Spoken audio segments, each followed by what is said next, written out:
देखिए, अगर आप एक चमत्कारी साधु है तो मुझे कोई ऐसा मंत्र बताइए कि मैं जो चाहूं वो हो जाए। सुखिया की बात सुनकर साधु ने अचानक अपना हाथ घुमाना शुरू कर दिया और तभी रंग बिरंगी किरणों के साथ एक सुंदर पक्षी प्रकट हो गया। उस पक्षी को देखकर सुखिया हैरानी से अपना आंख फाड़ता हुआ साधु की ओर देखता हुआ बोला, अरे ये तो बहुत ही सुंदर पक्षी है, ऐसा पक्षी तो मैंने कभी नहीं देखा। यह कोई मामूली पक्षी नहीं है बल्कि एक जादुई पक्षी है। यह तेरी 3 इच्छाएं पूरी करेगा। इसका मतलब अगर मैं इस जादुई पक्षी से कोई भी इच्छा मांगूंगा या बताऊंगा तो वह पूरी हो जाएगी। आजमगढ़ राज्य के हरियाली नामक एक छोटे से गांव में सुखिया नाम का एक गरीब किसान रहता था। सुखिया हमेशा अपनी किस्मत को कोसता रहता था। एक दिन उसकी पत्नी बिंदिया उससे बोली, ए जी, ये क्या रोज रोज अपनी किस्मत को कोसते रहते हो? आपको शायद पता नहीं, जो अपनी किस्मत पर रोते रहते हैं एक दिन किस्मत सचमुच उनसे रूठ ही जाती है। अरे तो वैसे भी हमारी किस्मत कौन सी बड़ी मेहरबान चल रही है। अरे अपने पड़ोसी किसानों को देखो कितने खुशहाल है। अरे एक वह है और एक हम है। इतनी मेहनत के बाद भी हमारे पास सुख सुविधाओं का कोई साधन नहीं है। बेकार किस्मत है हमारी। धीरज रखिए, आपके पास भी वह सारी सुख सुविधाएं जरूर आएंगी जो हरियालीपुर के और किसानों के पास है। आप दिन भर इतनी मेहनत करते हैं, मुझे पूरा यकीन है कि एक ना एक दिन हमारी फसल पूरे गांव में सबसे अच्छी होगी। तब देखिएगा हमारे दिन बदल जाएंगे। अरे बिंदिया, यही सोचते सोचते जवानी से बुढ़ापे की दहलीज तक आ चुका हूँ मैं। हमारी बेटी देखो तो सही विवाह योग्य हो गई है। अरे कभी सोचा है अगर हमारे हालात ऐसे ही रहे तो हम राधा का विवाह करेंगे? कैसे सोचा है क्या? चिंता मत कीजिए, हमारी राधा हरियालीपुर की सबसे सुंदर लड़की है। उसकी सुंदरता के चर्चे दूर दूर तक फैली है। कोई ना कोई अच्छा वर मिल ही जाएगा। अपनी पत्नी की बात सुनकर सुखिया चुपचाप अपने खेत में चला गया।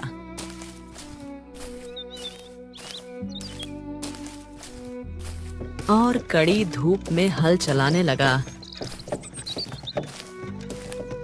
हल चलाकर थोड़ा आराम करने के लिए वह पेड़ के नीचे बैठा ही था कि तभी हरियाली परपुर गांव का जमींदार वहां आ पहुंचा और मुस्कुराते हुए उसने सुखिया की ओर देखा और बोला, कैसे हो सुखिया? लगता है काफी मेहनत की जो थक गए हो। अरे जमींदार, तुम आज मेरे खेत की ओर कैसे निकल आए? तुमसे एक बहुत ही जरूरी काम था सुखिया। कैसा काम? सुखिया देखो, तुम्हारी एक सुंदर बेटी है और मेरा भी एक सुंदर बेटा है। मैं चाहता हूँ कि तुम अपनी बेटी का विवाह मेरे बेटे से कर दो। सुखिया अविश्वास भरी नजरों से जमींदार की ओर देखकर बोला, अरे ये क्या? अरे जमींदार, मेरे तो भाग्य खुल गए मेरे लिए। इससे बड़ी सौभाग्य की बात और क्या होगी। अरे अरे, मेरी बिटिया हरियालीपुर के जमींदार के घर की बहू बने, यह तो बहुत अच्छी बात है। लेकिन मुझे दहेज में तुम्हारी ये सारी खेती चाहिए। यह सुनकर सुखिया बुरी तरह से चौंक पड़ा। अरे जमींदार, अगर मैं यह सारी खेती दहेज में दे दूंगा तो फिर मैं क्या करूंगा? वह सब मुझे नहीं पता। अगर तुम अपनी बेटी को मेरी हवेली की बहू बनाना चाहते हो तो तुम्हें कुछ तो कुर्बानी देनी पड़ेगी। इतना कहकर जमींदार वहां से चला गया। शाम को सुखिया ने सारी घटना अपने पत्नी को बताया और बोला, अरे अब तुम बताओ बिंदिया, मैं करूं तो करूं क्या? हरियापुर का हर बच्चा जानता है कि जमींदार कितना बड़ा धोखेबाज है। क्या भरोसा है कि जमीन अपना नाम करवाने के बाद वह सच में अपने बेटे का विवाह हमारी बेटी से करेगा? हाँ, बात तो तुम सही कहती हो। ठीक है, मैं कल ही इस बारे में मुखिया जी से चर्चा करूंगा।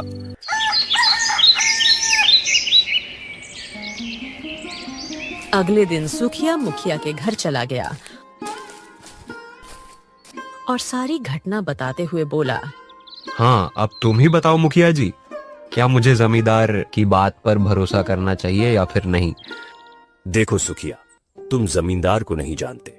आजकल उसने लोगों को ठगने का एक नया तरीका ढूंढ निकाला है। क्या मतलब जमींदार? तुमसे पहले भी गांव के 3-4 परिवारों से उनकी बेटियों को बहू बनाने का वादा कर चुका है और उन सब से उनकी जमीनें अपने नाम करवा चुका है। मुझे लगता है जमींदार की नजर अब तुम्हारी जमीन पर है। जहां तक मैं उसे जानता हूं, उसकी नजर बहुत ही बुरी है। अगर उसकी नजर तुम्हारी जमीन पर पड़ चुकी है तो तुम्हें सावधान रहना चाहिए। मुखिया की बात सुनकर उदास किया अपने खेत पर लौट गया और एक घनी वृक्ष के नीचे बैठकर उदासी भरे स्वर में बोला, बस मेरे पास ऐसा कोई जादू मंत्र होता कि मैं जो चाहता वो हो जाता। तभी सुखिया के कानों में एक साधु की आवाज गूंजने लगी। मूर्ख व्यक्ति इंसान जो चाहता है वह कभी नहीं होता है। ईश्वर जो चाहता है वही होता है। सुखिया ने मुड़कर देखा तो पीछे एक रहस्यमय साधु खड़ा था जो उसे ध्यान से देख रहा था। कौन है आप? आप तो मेरे गांव से नहीं लगते। तुमने सही पहचाना। एक साधु का कोई गांव नहीं होता। साधु तो एक यात्री होता है। जहां रात गुजारने को ठहर जाए वहीं उसका गांव होता है। हाँ, बातों से आप बहुत पहुंचे हुए साधु लगते हैं। मैं सिर्फ पहुंचा हुआ साधु नहीं बल्कि एक चमत्कारी साधु भी हूं। अरे अगर आप एक चमत्कारी साधु है तो मेरी सहायता कीजिए। देखिए, मैं एक बहुत गरीब किसान हूँ। हर साल कड़ी मेहनत करता हूँ, फिर भी मेरी फसल दूसरों की तरह अच्छी नहीं होती। क्या है कि मेरी बिटिया विवाह योग्य हो गई है, पर मेरे पास धन नहीं है। चिंता मत कर, भगवान पर भरोसा रख। समय आने पर तेरे सारे कार्य हो जाएंगे। हाँ, यही सोचते सोचते तो मैं बूढ़ा हो गया हूँ। देखिए, अगर आप एक चमत्कारी साधु है तो मुझे कोई ऐसा मंत्र बताइए कि मैं जो चाहूं वो हो जाए। सुखिया की बात सुनकर साधु ने अचानक अपना हाथ घुमाना शुरू कर दिया और तभी रंग बिरंगी किरणों के साथ एक सुंदर पक्षी प्रकट हो गया। उस पक्षी को देखकर सुखिया हैरानी से अपना आंख फाड़ता हुआ साधु की ओर देखता हुआ बोला, अरे ये तो बहुत ही सुंदर पक्षी है। ऐसा पक्षी तो मैंने कभी नहीं देखा। यह कोई मामूली पक्षी नहीं है बल्कि एक जादुई पक्षी है। यह तेरी 3 इच्छाएं पूरी करेगा। इसका मतलब अगर मैं इस जादुई पक्षी से कोई भी इच्छा मांगूंगा या बताऊंगा तो वह पूरी हो जाएगी। साधु के कुछ कहने से पहले ही जादुई पक्षी सुखिया से बोला, मैं केवल तेरी इच्छाएं पूरी कर सकता हूँ, पर अगर तू किसी ऐसी वस्तु की इच्छा करेगा जो तेरी किस्मत में नहीं है तो वह तुझे मिलने के बाद भी कोई लाभ नहीं दे पाएगी। क्या मतलब? मतलब साफ है, हमारी किस्मत में जो लिखा होता है वह सही समय पर ही हमें मिलता है और यह बात तुझे समय आने पर समझ में आ जाएगी। इतना कहकर साधु ने जादुई पक्षी से कहा, मेरे जादुई पक्षी, आज से तुम इसके साथ ही रहोगे। इतना कहकर साधु तेज कदमों से वहां से चला गया। सुखिया जादुई पक्षी को लेकर अपने घर आ गया। जादुई पक्षी को देखकर उसकी पत्नी बिंदिया और पुत्री राधा की आंखें फटी की फटी रह गईं। पिताजी, यह तो बहुत ही सुंदर पक्षी है। यह आपको कहाँ से मिला? सुखिया सारी घटना अपनी पत्नी और बेटी को बताते हुए बोला, देखो, यह कोई मामूली पक्षी नहीं है बल्कि यह एक जादुई पक्षी है। यह मेरी 3 इच्छाएं पूरी करेगा। सुनिए जी, आपकी हमेशा से एक ही इच्छा रहती है कि आपकी फसल हरियालीपुर में सबसे अच्छी हो, तो फिर आप इस जादुई पक्षी से यही इच्छा क्यों नहीं मांगते? सुखिया ने जादुई पक्षी की ओर देखते हुए कहा, क्या यह मेरी इच्छा पूरी होगी? ठीक है, इस वर्ष हरियालीपुर में सबसे अच्छी फसल तुम्हारी ही उगेगी, लेकिन इसका मतलब यह नहीं है कि तुम मेहनत करना छोड़ दो। तुम्हें वैसे ही मेहनत करनी होगी जैसे तुम करते आए हो। जादुई पक्षी की बात सुनकर सुखिया मुस्कुराने लगा और उसके बाद उसने अपने खेत में खड़ी मेहनत शुरू कर दी। कुछ ही महीनों बाद सुखिया, उसकी पत्नी बिंदिया और बेटी राधा अब स्वस्थ भरी नजरों से अपनी शानदार फसल को देख रहे थे। साधु महाराज ने सच कहा था, यह जादुई पक्षी तो वास्तव में चमत्कारी निकला। मेरी फसल तो हरियालीपुर में सबसे अच्छी उगी है। अरे देख बिदिया, देख। आप सही कहते हैं। हम कल सुबह से ही फसल की कटाई शुरू कर देंगे और फिर आप इसे राज्य में बेचने जाना। मुझे विश्वास है कि फसल को बेचकर हमें इतना अच्छा मुनाफा होगा कि हमारे सारे दुख दर्द दूर हो जाएंगे। सुखिया खुशी खुशी अपने परिवार के साथ घर लौट आया, लेकिन घर पर आते ही भयंकर बारिश शुरू हो गई, जो रात भर होती रही। अगली सुबह जैसे ही सुखिया अपनी पत्नी और बेटी के साथ खेत पर पहुंचा, उसने अपना फसल को देखकर अपना सिर पकड़ लिया। अरे ये क्या हुआ बिंदिया, ये क्या हो गया? अरे अरे अरे, हमारी फसल तो बर्बाद हो गई। हालांकि बारिश रात भर हुई थी फिर भी, और किसानों की फसल क्यों बर्बाद नहीं हुई? अरे ये क्या हो गया? तभी गांव का मुखिया वहां पहुंचा और दुख भरे स्वर में बोला, अरे सुखिया, मुझे तुम्हारी खराब फसल देखकर बड़ा ही दुख हुआ। क्या तुम जानते हो कि कल रात ओले गिरे थे, लेकिन आश्चर्य की बात यह है कि ओले किसी और किसान के खेत में नहीं, केवल तुम्हारे खेत में ही गिरे। शायद तुम्हारी किस्मत में अच्छी फसल नहीं थी। इतना कहकर मुखिया वहां से चला गया। तभी साधु का दिया हुआ जादुई पक्षी उड़ता हुआ वहां पहुंचा और सुखिया की ओर देखते हुए बोला, मैंने तुमसे कहा था कि मैं तुम्हारी इच्छा पूरी कर सकता हूँ, लेकिन अगर वह तुम्हारी किस्मत में नहीं है तो तुम उसका कोई लाभ नहीं उठा पाओगे। तुमने देखा, तुमने इच्छा की कि तुम्हारी हरियाली पुर में सबसे अच्छी फसल उगे, और वह फसल उगी भी, लेकिन वह तुम्हारी किस्मत में नहीं थी। इसका परिणाम तुमने खुद देखा। अरे बकवास बंद कर अपनी बकवास। जादुई पक्षी, अरे दिख नहीं रहा, मैं बर्बाद हो गया हूँ, अब मैं क्या करूं? अरे पहले खराब फसल होती थी, तब भी मेरा परिवार पेट भर के खाना खा सकता था। अरे लेकिन अब तो मेरे पास कुछ बचा ही नहीं। ऊपर से हमारे राज्य का राजा भी इतना निर्दय है कि प्रजा की कोई सहायता नहीं करता। अरे क्या करूं, मैं कहां फंस गया? आप चिंता क्यों करते हैं पिताजी? अभी आपकी 2 इच्छाएं बाकी हैं। सुखिया ने फिर से जादुई पक्षी की ओर देखते हुए कहा, मेरी अगली इच्छा यह है कि मैं महाराज से सहायता मांगने जाऊं और महाराज मुझे 25,000 स्वर्ण मुद्राएं दान दे। स्वर्ण मुद्राओं से मैं अपनी खेती का नुकसान भी पूरा कर सकता हूं और अपनी पुत्री का विवाह भी धूमधाम से कर सकता हूं। ठीक है, तुम्हारी यह इच्छा भी पूरी होगी।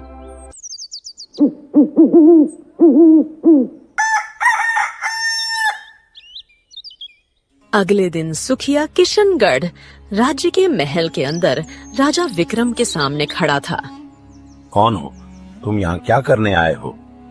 मेरा नाम सुखिया है महाराज। मेरी फसल बर्बाद हो गई है और मैं पूरी तरह से बर्बाद हो गया हूँ। बताओ तुम क्या चाहते हो? महाराज, मेरी एक पुत्री भी है, वह विवाह योग्य हो गई है और मैं चाहता हूँ कि आप मुझे 50,000 स्वर्ण मुद्राएं दान दें, ताकि कि मैं अपनी खेती का नुकसान पूरा कर सकूं और अपनी बेटी का विवाह धूमधाम से कर सकूं। राजा विक्रम अपने मंत्री से बोला, मंत्री जी, वैसे तो मैं प्रजा की मदद नहीं करता, लेकिन न जाने क्यों इस व्यक्ति को देखकर मुझे बहुत दुख हो रहा है। अब ठीक है, इसे जल्दी से स्वर्ण मुद्राएं देकर विदा करो। इसे देखकर मुझे बहुत दुख हो रहा है। कहीं ऐसा ना हो कि मैं रोने लग जाऊं। जल्दी दे दो इसे। मंत्री ने स्वर्ण मुद्राएं देकर सुखिया को महल से विदा कर दिया। सुखिया खुशी खुशी अपने घर की ओर चल पड़ा, लेकिन आधे रास्ते में उसे थकान महसूस होने लगी। हाँ, चलते चलते मेरे तो पैर ही दुखने लगे। चलो एक वृक्ष के नीचे थोड़ा आराम कर लो, फिर आगे चलता हूँ। सुखिया एक वृक्ष के नीचे आराम करने के लिए बैठा ही था कि अचानक एक खतरनाक दिखने वाला व्यक्ति वहां आ धमका और हथियार निकालकर उसे घूरने लगा। तुम कौन हो भाई? अरे मूर्ख आदमी, क्या तुझे नहीं पता कि तू जिस जंगल में आराम कर रहा है वह जंगल डाकू मानसिंह का इलाका है और मैं ही हूँ डाकू मानसिंह। चल, तेरे पास जो कुछ भी है मुझे दे दे, नहीं तो मरने के लिए तैयार हो जा। यह सुनकर सुखिया बुरी तरह से घबरा गया। देखो देखो, मैं बहुत ही गरीब आदमी हूँ, मुझे छोड़ दो, मेरे पास कुछ नहीं है। बहुत गरीब आदमी हूँ, बहुत पीड़ा से गुजर रहा हूँ। अरे मूर्ख समझता है क्या? तेरी पोटली के कपड़े को मैं अच्छी तरह पहचानता हूँ। ये कपड़ा राजमहल में ही इस्तेमाल होता है। इसका मतलब है कि तू राजमहल से आ रहा है और इस पोटली में जरूर स्वर्ण मुद्राएं हैं। इतना कहकर डाकू ने सुखिया से स्वर्ण मुद्राओं की पोटली छीन ली और वहां से चला गया।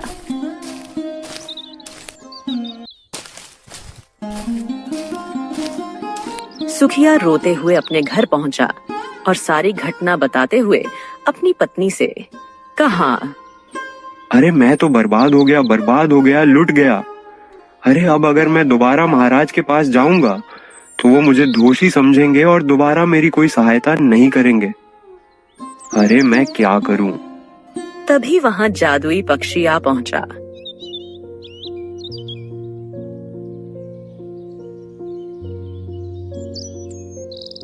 अब तुम्हारी केवल आखिरी इच्छा ही बची है। जादुई पक्षी की बात सुनकर सुखिया गहरी सोच में डूबते हुए बोला, अरे अब मैं अपने लिए कुछ भी नहीं मांगूंगा।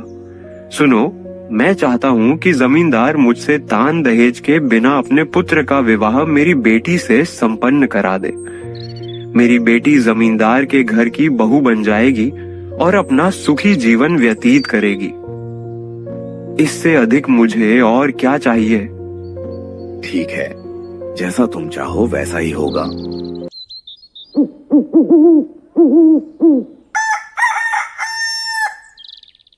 अगले दिन जमींदार सुखिया के घर आकर बोला,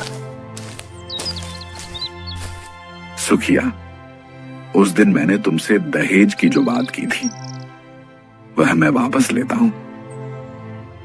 पता नहीं क्यों उस बात पर मुझे आत्मग्लानि महसूस हो रही है। मैं तुम्हारी पुत्री राधा का विवाह अपने पुत्र के साथ करना चाहता हूं। और हां, मैं तुमसे कोई दहेज भी नहीं लूंगा। यह सुनकर सुखिया खुश हो गया। अगले दिन सुखिया की पुत्री राधा का विवाह जमींदार के बेटे के साथ संपन्न हो गया।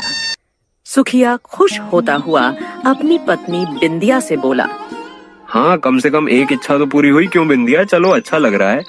अब तभी वहां पर सफेद साड़ी पहनी हुई सुखिया की पुत्री आ पहुंची और रोती हुई सुखिया से बोली, पिताजी, अचानक हवन की एक दीवार गिर पड़ी और मेरे पति दीवार में गिरक मर गए। मैं विधवा हो गई पिताजी, मैं विधवा हो गई। यह सुनकर सुखिया फूट फूट कर रोने लगा। वह दिन भर अपने दुख में डूबा रहा।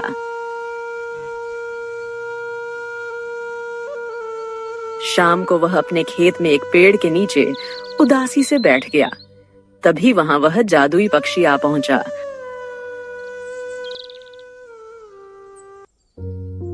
और सुखिया से बोला, मैंने तुमसे कहा था कि मैं तुम्हारी इच्छाएं पूरी कर सकता हूँ, लेकिन याद रखो, जो भी इच्छा तुम मांगोगे, अगर वो तुम्हारी किस्मत में नहीं है तो तुम उसका कोई लाभ नहीं उठा पाओगे।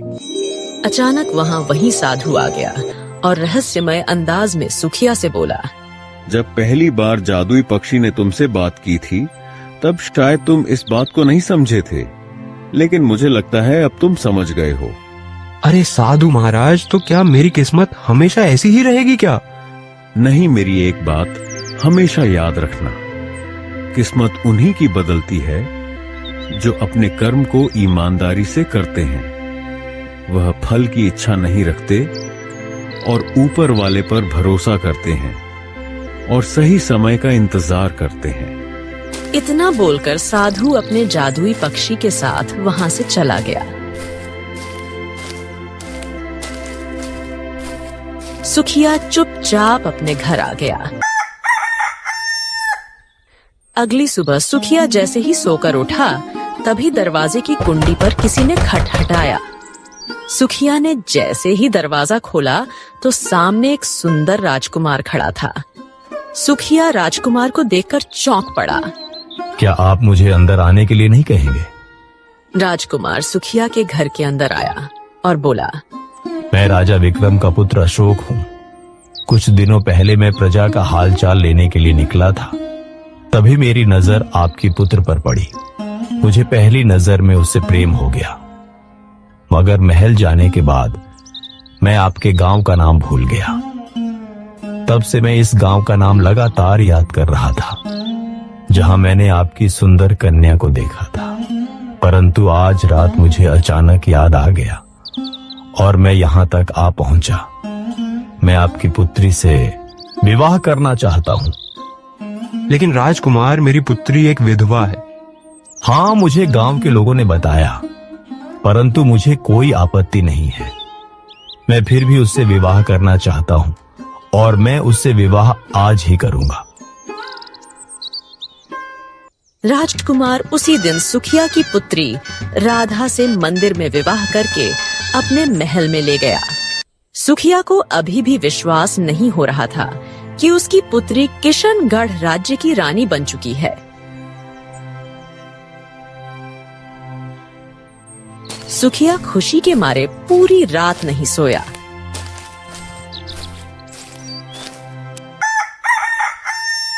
अगली सुबह सुखिया जैसे ही सोकर उठा, तभी उसने देखा कि उसके घर के अंदर वही डाकू खड़ा था जिसने उससे स्वर्ण मुद्राएं लूटी थीं। सुखिया डाकू को देखकर डर गया, लेकिन उसने देखा कि डाकू सुखिया से ज्यादा डरा हुआ था।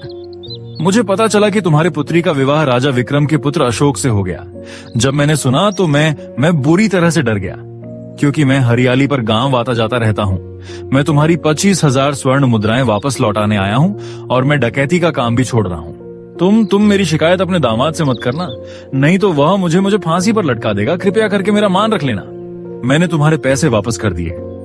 इतना बोलकर डाकू मान सिंह 25,000 स्वर्ण उतरा है वापस लौटा कर वहां से भाग गया। सुखिया खुशी से अपनी पत्नी से बोला, अरे बिंदिया, अब तो हमारे काम लगातार बन रहे हैं। हाँ, अच्छा लग रहा है। अब तुम देर मत करो। हमारे पास खेती करने के लिए बीज नहीं है। तुम राज्य में जाकर अच्छे बीज खरीद कर लाओ। सुखिया ने वैसे ही किया।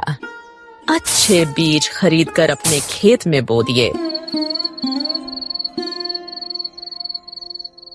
कुछ ही महीनों के बाद उसकी फसल हरियाणीपुर की सबसे अच्छी फसल उग कर तैयार हो गई।